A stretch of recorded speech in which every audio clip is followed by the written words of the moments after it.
mistar sendiri, kalian harus perhatikan baik-baik.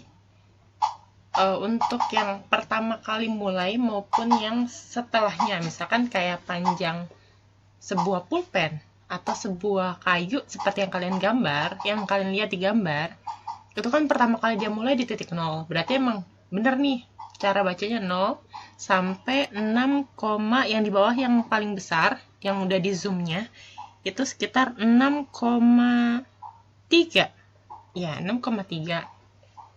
Nah, ini udah cara bacanya 6,3 ya.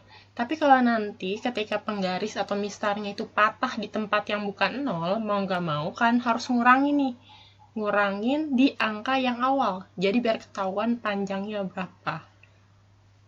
Lanjut ya. Jadi bisa dibilang di sini karena dia pengukurannya pakai nonius, kan satu paling kecil itu kan 1 mm ya. Karena dia tepat di sini, noniusnya itu 0,05. Jadi 6,35 cm. Tapi kalau nanti di PG, mistar itu pilihan ganda ya. Mistar itu ya kita tulisnya 6,3 aja. Seperti itu. Jadi kalau pengukuran secara nonius dia ditambah 0,05.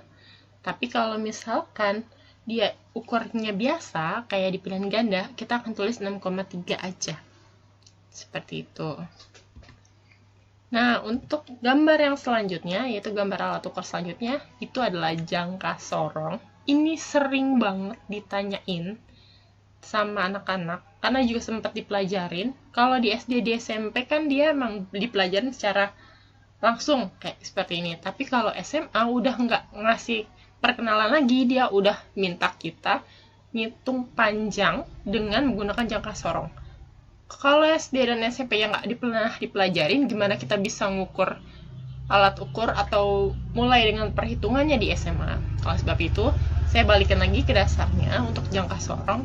Pertama, kenali dulu jangka sorong. Jangka sorong itu alat ukur panjang juga nih, sama kayak mistar. Cuman bedanya, dia itu lebih teliti daripada mistar. Oke? Dan dia punya banyak kegunaan. Kegunaan yang pertama, kalau kalian lihat di sini ada rahang atas yang paling kiri. Oke, ini rahang atas. Yang ini namanya rahang bawah.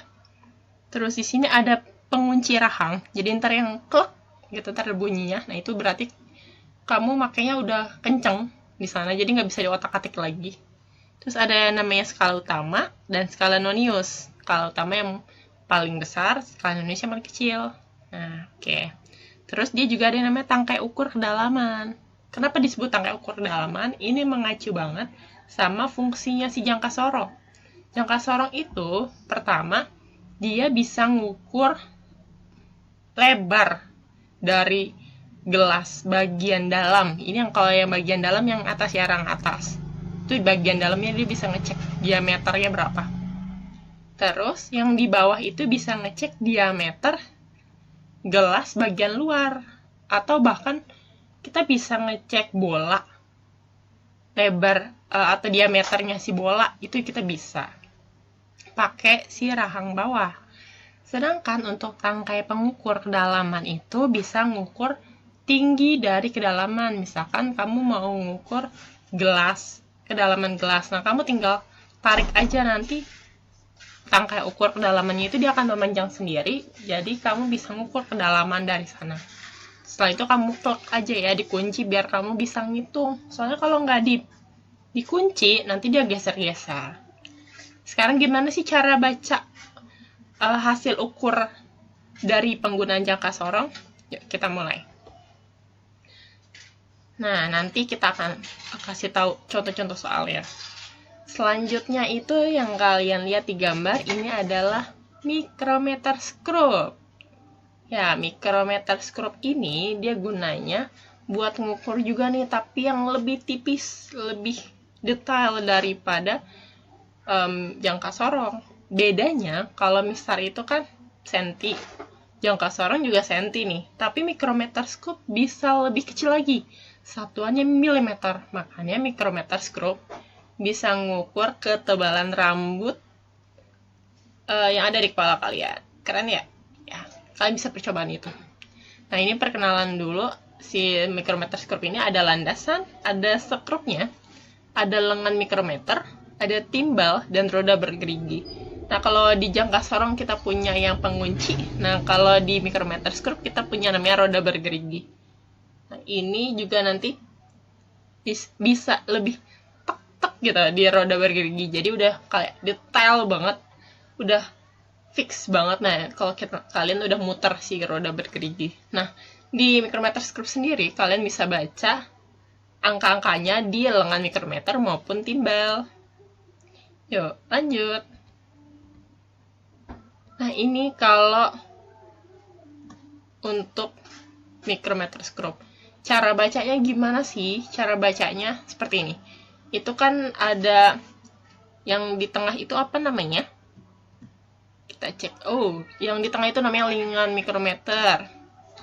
Terus juga ada timbalnya. Nah, yang di sini di lengan mikrometer ini, sebenarnya kalau di realnya itu nggak ada tulisan 0,0-an. Jadi emang benar-benar sepi gitu kan. Cuman angka yang di atasnya doang. Nah, kalian perkiraan aja yang di atas itu besarnya 1, yang di bawah itu jedanya setengah. Jadi kalau misalnya kayak gambar di sini 3, terus lihat aja di bawahnya, oh ada garis di bawah, berarti ini 3,5. Nah, kalian habis itu setelah udah ketemu di lengan mikrometernya, lihat ada garis kan, di tengah-tengah ada garis ya, kalian geser aja ke samping, ntar kelihatan, oh ini 20, oke, 20. Nah, nanti 20-nya itu kalian 0,01 dikali 0,01, jadi 0,2. Satuannya milimeter ya, jadi kalau 3,5 ditambah, jadi di skala utama ditambah skala yang ditimbal, jadi 3,5 ditambah 0,2 sama dengan 3,7 mm.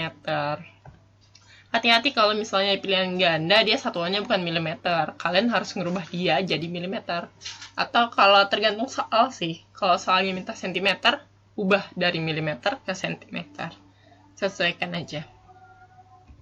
Oke, next selanjutnya kita akan ngebahas angka penting. Nah, semua angka yang dihasilkan dari pengukuran itu pasti ada namanya angka pasti dan angka taksiran. Taksiran itu kayak perkiraan gitu. Dan kalian harus paham gimana cara penulisannya. Kalau di soal dia minta urutkan berdasarkan angka penting, ya urutin berdasarkan angka penting. Kalau misalnya dia nggak ada instruksi itu, tulisnya seperti biasa aja. Kita mulai. Perhatikan contohnya ya. Yang pertama ini 115,6 mm. Ini pengukuran menggunakan mister atau kalian bisa pakai yang rolls itu juga bisa. Tapi dia bilangnya mau ditulisnya 5 satuannya milimeter. Nah, angka 115 itu angka pasti.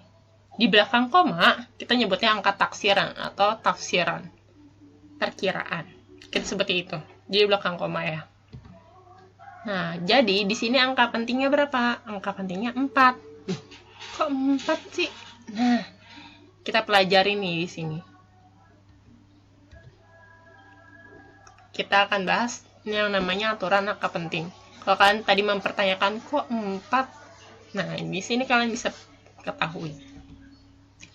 Yang pertama, peraturan pertama adalah semua angka bukan 0 adalah angka penting. Semua angka bukan 0 adalah angka penting. Kalian lihat 1,93, berarti ada 3 angka kan? 3. Terus yang selanjutnya 1285,66, berarti ada 6 angka. Nah, berarti 6 angka penting. 7222, 722, 64, 5 angka penting. Untuk aturan pertama aman ya, karena dia semua yang bukan angka 0 udah pasti angka penting. Next, selanjutnya itu ada angka 0 yang terletak di antara angka bukan 0 merupakan angka penting. Kalau yang pertama, kalian kelihatan ya, ini angka penting semua karena nggak ada angka 0-nya. Yang di bawahnya itu mengikuti peraturan yang nomor 2 aturannya. 0-nya di tengah-tengah di antara yang lain, tapi di tengah-tengah di antara angka bukan 0, maka dia tetap dianggapnya angka penting. Jadi kayak 12,0902, maka ada 6 angka di situ. 1, 2, 0, 9, 0, 2. 6 angka penting. Untuk yang bawahnya, itu juga sama, di antara bukan 0. Maka jumlahin aja, ada berapa nih angkanya di situ. Ada 7, 0, 0, 4, 7, 0, 13. Berarti ada, oh nih, ralat nih, ini ada tuh 2, 3, 4, 5, 6, 7, 8. Ada 8 angka penting, ini salah nih. Bukan 7 ya, ralat. 8 angka penting. Oke, selanjutnya. Ini peraturan yang selanjutnya itu, angka-angka 0 yang digunakan hanya untuk tempat desimal, bukan angka penting. Angka-angka 0 yang digunakan untuk tempat desimal, bukan angka penting. Yang keempat, semua angka 0 yang terletak pada deretan akhir dari angka yang ditulis di belakang koma, termasuk angka penting. Nah, peraturan nomor 3 ini mengacu pada angka-angka yang di depan koma. Nih kan 0,0. Ya udah, dia nggak dianggap nih. Tapi di belakang 7, dia dianggap. Jadi tulisnya ada 2 angka penting. Untuk yang selanjutnya, lihat ya, di sini 0,00000870. Di depannya itu dicoret semua, dianggapnya bukan angka penting. Tapi di belakang 70 itu angka penting. Jadi di sini ada 3 angka penting. Next, selanjutnya. Yang kelima, pada bilangan ratusan, puluhan, ribuan, seterusnya, angka-angka 0 yang terletak setelah angka bukan 0, bukan angka penting. Jadi kalau di sini ada 7 juta, dibacanya cuma 1 angka penting. 7-nya doang, yang lainnya nggak ikutan. Tapi kalau yang di bawah, 135.000, jadi yang 0-nya dia nggak dianggap. Ditulisnya ya 3 angka penting aja. 1, 3, dan 5. Nah, itu dia untuk aturan angka penting.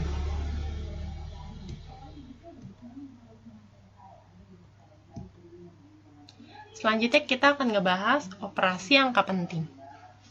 Penjumlahan dan pengurangan. Ada perkalian dan pembagian. Kita penjumlahan dan pengurangan dulu. Banyak angka penting hasil penjumlahan atau pengurangan ditentukan berdasarkan banyaknya digit angka di belakang koma yang paling sedikit. Di belakang ya, di belakang digit angka. Di belakang komanya paling sedikit. Kita cek. Contoh 1. 2,234 ditambah 2,0345. Dijumlahin drag ke bawah ya. 4. Ini kan 0 diturun ke bawah jadi 5. 4 tambah 4, 8. 3 tambah 3, 6. 2 tambah 0, 2. 2 tambah 2, 4. Dari belakang ya. Nah, di sini kan ada, di belakang koma ada 2, 3, 4, ada 4. Maka diubah jadi 3. 3 angka penting. Karena di atas juga paling kecil kan 3 ya. Tuh ini 2, 3, 4. Berarti 3. Ada 3 angka maksudnya. Jadi di sini 2,268. Karena ada 5 di sini. Ini kan 85 ya. 85 itu kan lebih dari 60. Boleh dinaikin, boleh diturunin. 5-nya boleh dianggap, boleh nggak dianggap. Jadi 4,268 bisa juga 4,269. Seperti itu. Next, selanjutnya. Itu 485,78 dikurang 362. Di sini 8 diturunin, 7 kurang 0, 7, 5 kurang 2, 3, 8 kurang 6, 2, 4 kurang 3, 1. Di atas kan ada 5 angka, di bawah ada 3 angka, berarti kita pakai 3 angka aja. Berarti kita buletin dari belakang ke depan. 8 ke 7 jadi kita berubahnya jadi 8. 8 ke 3 berarti tambah jadi 4. Jadi 1, 2, 4. Itu dia. Aman ya untuk penjumlahan dan pengurangan? Oke, kalau aman kita lanjut. Selanjutnya itu adalah perkalian dan pembagian. Kalau perkalian dan pembagian, ya, banyaknya angka pentingnya itu antara dua bilangan sama dengan banyaknya angka penting yang paling sedikit di antara dua bilangan itu. Kita lanjut. Contohnya, lihat ini ya. 5,24 dikali 2,5. Kan hasilnya 13,100. Di atas 3 angka penting, di bawah 2 angka penting. Maka hasilnya juga harus 2 angka penting. Gimana caranya 2 angka penting? Coret aja di belakang. 00 coret. 1 kan dia kurang dari 5 ya. Jadi ya udah kita alingin aja. Jadi 13, selagi dia angkanya normal tuh nggak yang aneh-aneh. Jadi di sini tinggal kita tulis 13 aja. Nah, selanjutnya yang pembagian. Kalau pembagian itu 48 dibagi 0,05. Kan hasilnya 960. Nah, dia ini kalau kita genepin jadinya 1000 kan ya. Itu bisa. Di sini kan ada 2 angka penting. Di bawah ada 1 angka penting. Berarti mau nggak mau kita ubah jadi 1 angka penting dong. Kan si 960 itu nggak mungkin kita tulis 9 doang. Berarti kita tulis digenepin langsung 6-nya ke depan. Jadi 10. 10 kita ubah jadi 1 angka penting. Berarti ya udah kita ambil angka 1-nya aja. Kan kalau yang di peraturan nomor 5, angka 0 setelah angka bukan 0 dianggapnya hilang. Kayak gini. Jadi dianggapnya 1 aja. Seperti itu untuk pembagian. Gimana? Aman? Masih aman kan ya? Oke.